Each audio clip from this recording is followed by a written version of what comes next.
Have you ever met someone who stopped going to Mass because of a bad experience with a priest? Do you know anyone who's left the church altogether because they resent the way the nuns treated them in grade school, or because they've had enough of hearing about scandals in the church, or because they're mad at some decision their bishop made? I'm sure we all know people in that situation. When you walk around with a black suit and a white collar like I do, you hear all sorts of stories from disgruntled, fallen away Catholics. When I encounter these people, I try really hard to listen to their story and to acknowledge their pain. I guess deep down, I'm hoping that maybe from me, they'll feel the love that they didn't get from whatever priest turned them away to begin with. I don't always succeed at that, but I really do try. And if I think it's appropriate, at the end of the conversation, I'll usually give the person a gentle reminder that the door is always open if they want to come back home. Now, my approach with fallen away Catholics is different from my approach with regular Mass-goers like all of you. I presume that your faith and your relationship with the Church is a little more solid since you voluntarily come here week after week. So with you, I can be a little bit more direct. And today what I want to say to all of you is this. One of the biggest mistakes any Catholic can make is to leave the Church because of a bad experience with the human beings who make up the Church. And when I say leave the Church, I'm talking about giving up on the Catholic Church altogether, especially turning away from Mass and the sacraments. If a person has a serious problem with a particular priest, I wouldn't necessarily fault them if they avoided that priest's Masses or even left the parish where that priest served, as unfortunate as that would be. But that's very different than leaving the Church altogether. If you're a serious Catholic, the one thing you must never do is leave the Church because of a bad experience with the human beings who make up the Church. If you ever find yourself tempted to make that mistake, or if you have friends or family members who have made that mistake, and I would imagine most of us do, then I want to invite you to turn to today's gospel for help. In today's gospel, Jesus gives us an image of a field where a man plants wheat. In the middle of the night, an intruder comes in and plants weeds along with the wheat. Later on, when the crops grow, everybody is surprised to find the field full of both wheat and weeds. The workers in the field ask the owner if they should rip up the weeds, but he tells them not to, but to leave them there until harvest time. Well, the field that Jesus describes is a perfect image for the Catholic Church. Just as in the field you have both wheat and weeds, in the Church you have both saints and sinners. It's been that way from the very beginning of the Church, and it will be that way until the end of time, just as the weeds stay alongside the wheat until harvest time. When you find weeds in the field, it doesn't mean you should leave the field. It means you should stay in the field and try your best to be wheat.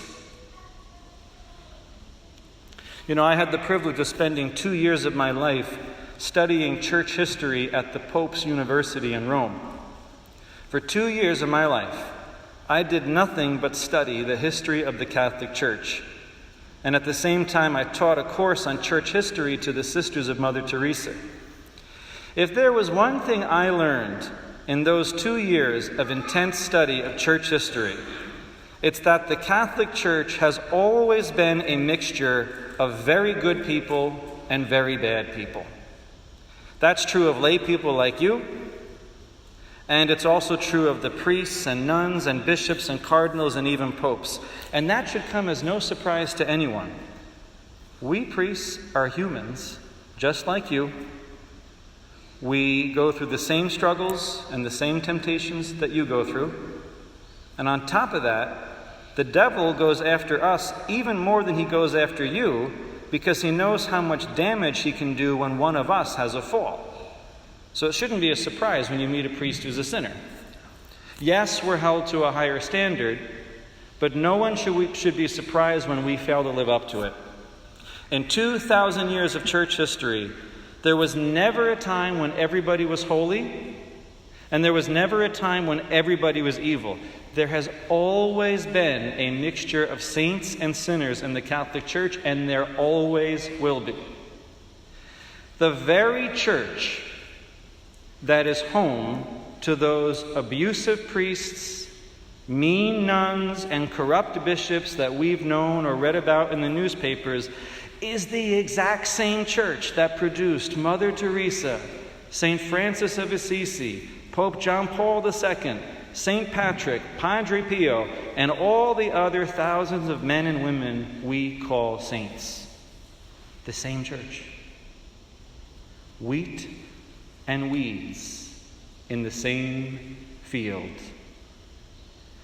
So why do we allow ourselves to be turned away from the field by the weeds rather than be drawn deeper into the field by the wheat? Why do we leave the church because of the sinners rather than be inspired to stay in the church because of the saints? Could it be, everybody, that the sinners get so much bad press that our imaginations end up being captivated by them rather than by the many saints who rarely make the headlines? Now, I know that when people are deeply hurt by someone in the church, it can be hard to reason like this with them. All they can see is their pain, and if their pain is really strong, it can be hard to look past it to see any reason to stay in the church that the person who hurt them represents. However, if I had the opportunity to give someone who has left the church one single reason to come back, it would be the Eucharist. To walk away from the church means to walk away from the Eucharist. And when you lose the Eucharist, you lose everything. Not too long ago, I met a woman who was raised Catholic, but no longer practices her faith because of what she described to me as all the corruption in the Catholic Church.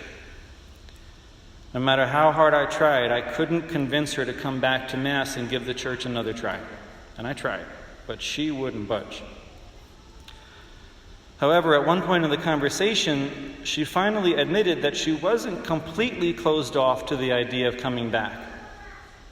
She told me that she had recently begun dating a guy who was a devout Catholic, and that he had said something to her that she couldn't get out of her mind. That guy had said, to not go to Mass because of a few bad priests would be like not going to the Last Supper just because Judas was there. Now think about that for a second. What if you had been invited to the Last Supper, but you didn't go because of Judas's presence? What would you have missed out on? You would have missed out on a chance to be with Jesus across the table and to receive the Eucharist.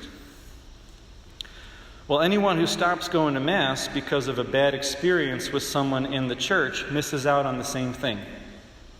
They separate themselves from the physical presence of Jesus in the tabernacle, and they no longer receive the Eucharist. But why should anyone have the power to separate us from the Eucharist? It's bad enough that they hurt us the first time. Why should we let them hurt us a second time by depriving us of the most precious thing we have in life? And furthermore, how is it right for us to hurt Jesus just because one of his representatives hurt us?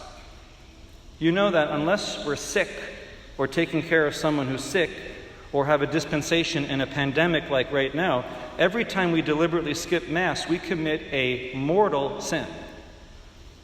You won't hear a lot of preachers say that today, but that is the constant teaching of the Church. To skip Mass deliberately is not a venial sin. It's a mortal sin. A mortal sin hurts Jesus. It's like stabbing a thorn into his sacred heart. What sense does it make to cause Jesus pain just because someone else didn't follow his teachings properly and caused us pain? It's not Jesus' fault, so why take it out on him? Our faith is supposed to be in Jesus and Jesus alone. We don't place our faith in any human being, no priest, no nun, no bishop, no cardinal, not even a pope. And no human being should ever have so much power over us that they can separate us from the Eucharist and lead us to hurt Jesus by skipping Mass, which is a mortal sin. What we all have to remember, everybody, is that the Catholic Church is one big family. No family is perfect. All families have problems. Most families are downright dysfunctional. You don't leave your family when you realize it's not perfect. You stay and you try to make it better. And as someone once said, if you leave the Catholic Church to find a perfect church, the minute you join that perfect church, it won't be perfect anymore.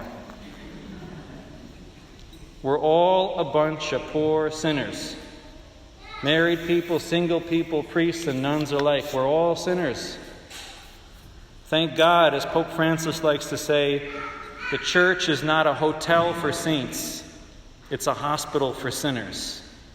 We're all sick, and it's only inside the hospital that we can get well, even though that means that sometimes you're going to be disappointed when you see that the doctors and nurses also get sick and need to be treated in the same hospital that they're serving in.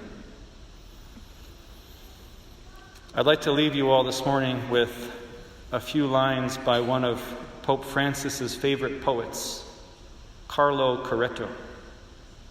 Carlo Coretto was an Italian religious brother who passionately loved the church, yet who also suffered during his life because of people in the church. Thankfully, he didn't make the mistake of leaving the church because of his bad experiences with the humans who made it up. He was well familiar with the wheat and the weeds, and he wrote the following lines to try to capture his heart's reaction to the coexistence of wheat and weeds in his beloved Catholic Church. So Brother Carlo writes this, and I'm going to leave you with these phrases. How much I criticize you, my church, yet how much I love you. Yes, you have made me suffer, and yet I owe more to you than anyone else. You give me a lot of scandal, and yet you alone have made me understand holiness. Never in this world have I seen anything more compromised, more false, yet never have I touched anything more pure, more generous, more beautiful. Countless times have I felt like slamming the door of my soul in your face, and yet every night I pray so as not to die other than in your sure arms. No, I can never be free of you, for I am one with you. Then too, to whom else shall I go? To start another church? Many have, but I could not without it having the same defects, for they are my defects.